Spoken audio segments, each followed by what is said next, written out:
Solan block समिति के बाद धर्मपुर ब्लॉक समिति में भी भारतीय जनता पार्टी ने जीत दर्ज करते हुए अध्यक्ष और उपाध्यक्ष दोनों पदों पर कब्जा कर लिया है। धर्मपुर ब्लॉक समिति के चुनाव में भाजपा और कांग्रेस दोनों दलों ने अपने अपने उम्मीदवार मैदान में उतारे थे, लेकिन अंततः भाजपा समर्थित उम्मीदवारों ने बाजी मार ली।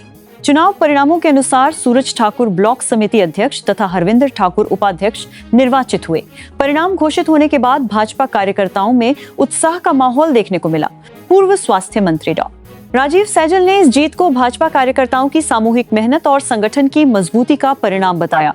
उन्होंने कहा कि धर्मपुर ब्लॉक समिति के चुनाव में भाजपा के 9 बीडीसी सदस्य एकजुट होकर पार्टी के साथ खड़े रहे और सभी ने मिलकर पार्टी उम्मीदवारों पर भाजपा का बीडीसी सदस्य कर रहा है की जीत सुनिश्चित की। उन्होंने कहा कि इस सफलता का श्रेय पार्टी के प्रत्येक कार्यकर्ता को जाता है, जिन्होंने चुनाव के दौरान पूरी निष्ठा और समर्पण के साथ कार्य किया। डॉ. सैजल ने कहा कि सोलन ब्लॉक समिति के बाद धर्मपुर ब्लॉक समिति में भी भाजपा को सफलता मिलना संगठन की मजबूत रणनीति और कार्यकर्ताओं की मेहनत का प्रमाण है। उन्होंने कहा कि पिछली बार भी धर्मपुर ब्लॉक समिति पर भाजपा का कब्जा था और इस बार भी पार्टी खरान है तो पीछे सम्मेलन में भाजपा के सम्मानी कर रहा है। हमने सम्मेलन बारादी और भाजपा को किया था। सम्मेलन में भाजपा के मोरमन बारादी सम्मेलन बारादी ने अपना वर्चस्व बरकरार रखा है। उन्होंने जिला परिषद अध्यक्ष एवं उपाध्यक्ष पद के चुनाव को लेकर कहा कि अभी इस विषय पर कोई औपचारिक चर्चा नहीं हुई है। हालांकि उन्होंने दावा किया कि जिला परिषद सोलन में भी भाजपा ने अच्छा प्रदर्शन किया है और पार्टी के पास बहुमत है। ऐसे में दोनों में कई सारा शांति शर्मानी का पहली से दुरांतन के बाद उनके जिला परिषद सोलन में ही भाजपा ने अच्छा प्रदर्शन किया है और पार्टी के पास बहुमत है। आगामी चुनावों में भी भाजपा बेहतर परिणाम की उम्मीद कर रही है। जीत का क्रम जो है वो जारी है।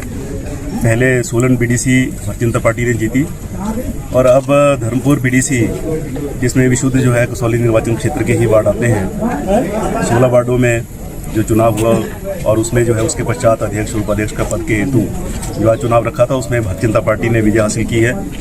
मैं सूरज ठाकुर जी जो कि अध्यक्ष बने हैं पंचायत समिति धर्मपुर के, उनको मैं अपनी ओर से बहुत बहुत बधाई देता हूँ। साथ ही साथ मैं श्री हरविंदर ठाकुर जी जो कि उपाध्यक्ष बने हैं पंचायत समिति धर्मपुर के, मैं हरविंदर ठाकुर जी को भी बहुत बहुत बधाई देता हूँ। और अन्य जो हमारे बीडीसी मेंबर्स हैं जो आज हमारे साथ यहाँ एकत्र हैं, मैं उनको भी बहुत बहुत बधाई देता हूँ। उनके सहयोग के बिना ये संभव नहीं था। उनका भी मैं दिल से आभार व्यक्त करता हूँ। और साथ ही साथ मेरे पीछे खड़े हुए भारतीय जनता पार्टी के जितने कार्यकर्ता आज यहाँ पर एकत्र हुए हैं, सभी का बहुत सहयोग रहा है। ये एक आदमी का सहयोग नहीं, ये सभी का सहयोग है। सभी लगे रहे और उसी मेहनत का परिणाम है कि भारतीय जनता पार्टी आज इस बीडीसी को जो है हम जीते हैं। और पिछली बार भी भारतीय जनता पार्टी का कब्जा था और अब ये कब्जा जो है वो बरकरार जो है भारतीय जनता पार्टी ने रखा है। अभी अध्यक्ष और उपाध्यक्ष पद पर कोई चर्चा नहीं हुई है, लेकिन मैं ये कहना चाहता हूँ कि जिला परिषद सोलन में भी भारतीय जनता पार्टी के पास बहुमत है और अध्यक्ष भी भारतीय जनता पार्टी का बनेगा और उपाध्यक्ष भी भारतीय जनता पार्टी का बनेगा। Rising from the Himalayas, a university for the new India driven by innovation. From cutting-edge research to leading startups, Shulini students learn to shape the future. Shulini University. Apply now.